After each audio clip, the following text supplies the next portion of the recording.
Sunday हो या Monday, रोज खाओ अंडे और यही अंडा कमा के देगा हर महीने में 1,00,000 रुपए।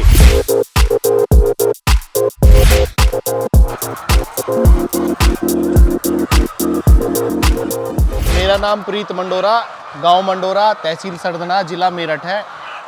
और मैं पिछले 6 साल से 2018 में मैंने अपना ये फार्म बनाया था। पिछले 6 साल से इस फार्म को चला रहा हूँ, जिसकी कैपेसिटी 7,500 मुर्गियों की है और जिसमें प्रतिदिन लगभग 7,000 अंडा उत्पादन होता है। तो प्रीत भाई, जो इसकी लंबाई है आपके फार्म की और चौड़ाई है वो क्या है?